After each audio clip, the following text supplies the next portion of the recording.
Eventually, karma came for King Leopold II. His son was born with a chilling deformity, one that mirrored Leopold's most horrific crimes.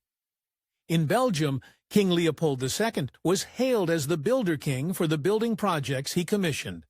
But overseas in the Congo Free State lay the horrific truth. Leopold was a butcher. The French Revolution had impacts far beyond Paris. As the guillotines rolled into the Place de la Concorde, Leopold II's grandfather had to run for his life, fleeing to the United Kingdom before dying 2 years later. Leopold's mother, Louise of Orléans, always considered sensitive and fragile, was devastated and followed him to the grave later that same year. The teenage Leopold II was losing family left and right, but then he found someone to mend his broken heart. 3 years after his mother's death, he married Marie Henriette of Austria. Much like Leopold, the people of Belgium fell in love with Henriette for her lively and energetic personality and benevolent disposition. She seemed to be everything that Leopold II was not.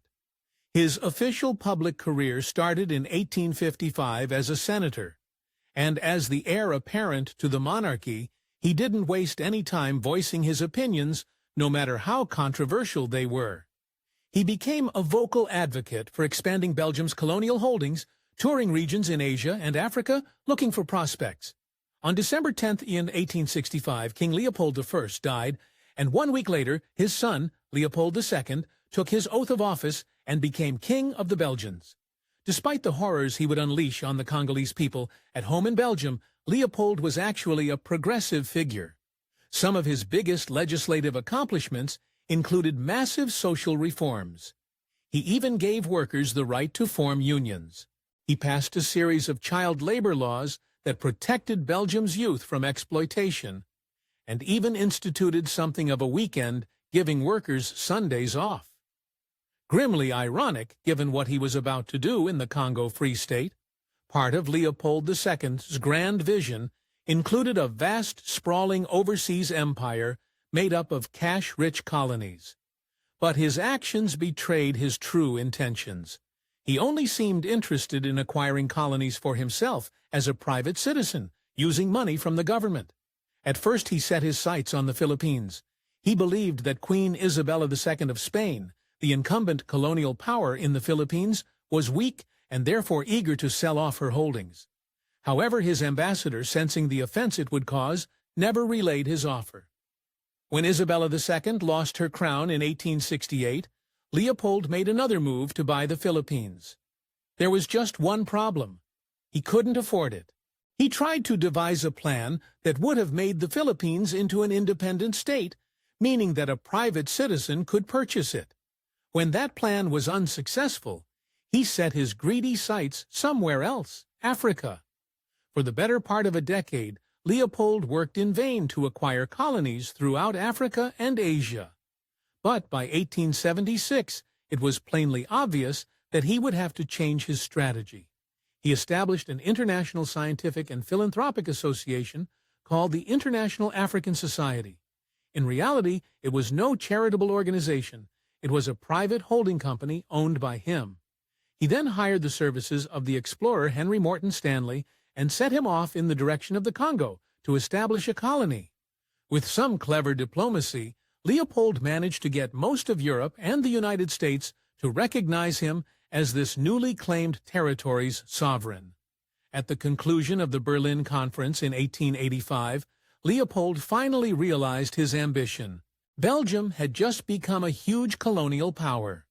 The newly minted Congo Free State was nearly 80 times larger than Belgium itself, and Leopold had it all to himself to rule over with his private army, the dreaded force public.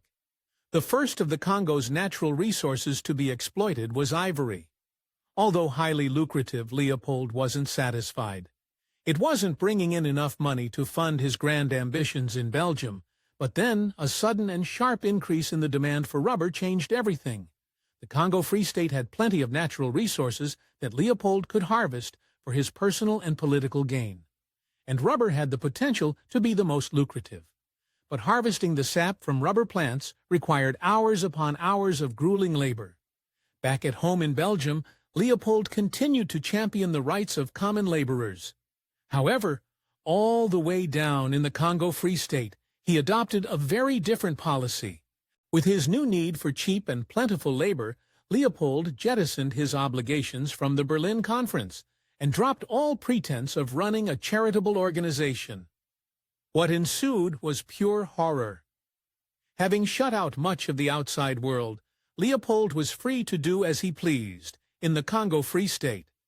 Using his force public, he forced the native population to work, collecting sap to make rubber, which he then sold for exorbitant prices. The people of the Congo Free State never saw a penny, but they did see something else. Suffice to say, the people didn't willingly go to work for Leopold, so he had to adopt some horrifying tactics of coercion. Beatings, mass and indiscriminate executions, and brutal mutilations. To ensure compliance amongst even the most independent-minded Congolese people, the force public abducted the families of rubber workers. This infamous photograph shows a grieving Congolese man. In front of him, the severed hand and foot of his 5-year-old daughter. Here to meet rubber collection quotas was punishable by death, and the force public had to provide the severed hand of their victim as proof. Sometimes these victims would survive being shot and pretend to be dead as their hand was cut off. The baskets of severed hands set down at the feet of the European post commanders became the symbol of the Congo Free State. The collection of hands became an end in itself. Once public soldiers brought them to the stations in place of rubber, they even went out to harvest them instead of rubber. They became a sort of currency. When the English missionary John Harris visited the Congo Free State, he couldn't find the words to describe the horrors he had witnessed. I have just returned from a journey inland to the village of Insangomboayo. The abject misery and utter abandon is positively indescribable. Despite a quiet but growing chorus of protestations and condemnations, Leopold continued his reign of misery. The author, historian, and journalist Adam Hochschild was the first to provide a proper estimate of the devastating effects of Leopold's reign. Using estimates from Belgium's own census, he put the cost of Leopold's cruel policies into stark focus. 10 million lives lost, around half of the entire population. The barbaric treatment of the Congolese was bad enough, but the secondary and tertiary consequences of willful neglect and malice were even worse. Organizations such as smallpox and sleeping sickness swept through the Congo Free State and claimed millions of lives. It was always only a matter of time before karma caught up with Leopold II, and in 1902 it finally did. When the British novelist Joseph Conrad toured the Congo as a steamer captain, he was so moved by the plight of the people that he changed the course of history. His 1902 novella Heart of Darkness gave the world a first-person glimpse into the atrocities being committed due to European colonialism in Africa. With the book gripping readers all over the world and pressure mounting on Leopold, he decided to counter his bad press with good press. He paid the author Mary French Sheldon to tour the Congo Free State, ensuring that she only saw what he wanted her to see. Upon her return to England, she wrote, "I have witnessed more atrocities in London streets than I have ever seen in the Congo." By 1908, even Leopold's Belgian subjects had grown sick of his atrocities. After facing political opposition, he was forced to sell the Congo Free State to the Belgian people. Of course, he made sure that he was paid handsomely. With the shame of the Congo Free State falling equally on Belgium as on Leopold II, the Belgian people had no choice but to buy the troubled colony from their corrupt king. In total, they forked over 215 million francs. A staggering 50 million went to Leopold personally, with another 45 million going towards his domestic building projects. Leopold II might have been a butcher in the Congo, but at home in Belgium, he was a builder. He used much of the profits he made from the Congo Free State to fund massive building projects across his kingdom. Some of the more iconic structures include the Basilica of the Sacred Heart, Hippodrome Wellington Racetrack, and, ironically, the Royal Museum for Central Africa. After the Belgian Parliament forced Leopold to sell the Congo Free State, Instead of owning up to his many crimes, he began destroying evidence. Allegedly, he said to one aide, "They have no right to know what I did there." Not all of Leopold II's bloody profits from the Congo went to the Belgian people in the form of lavish new buildings. The builder king also splurged on himself.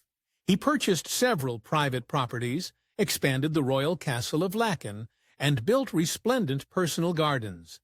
His marriage to Henriette ended up not being what he'd hoped for. Even though the couple managed to produce 4 children, Leopold lost his heir. His only son, Prince Leopold, fell into a pond at the age of 9 and contracted pneumonia, a sickness from which he would never recover.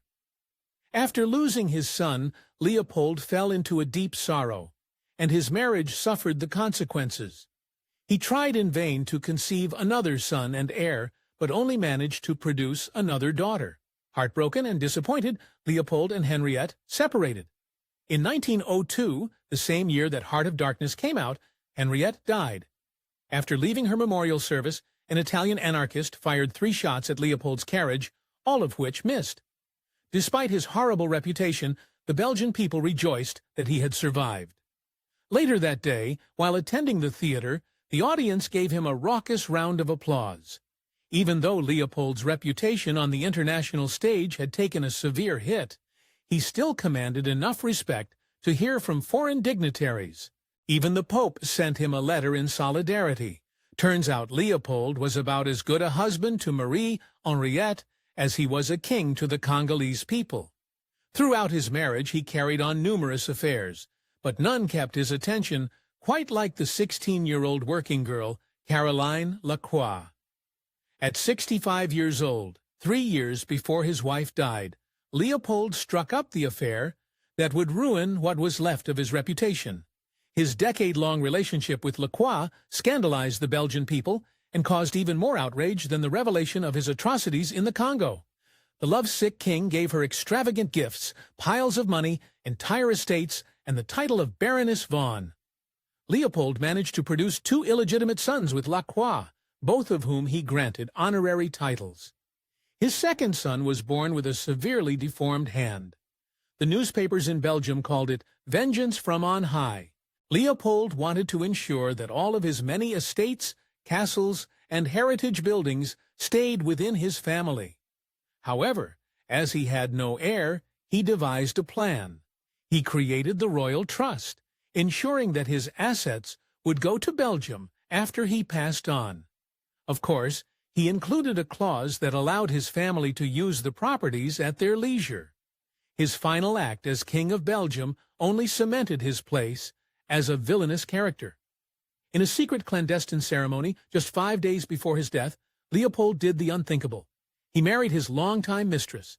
Fortunately, when the marriage came to light, the Belgian parliament invalidated it. Leopold II never truly paid the price for the horrific things he did in the Congo, and no amount of grand edifices in Belgium could bury his sins.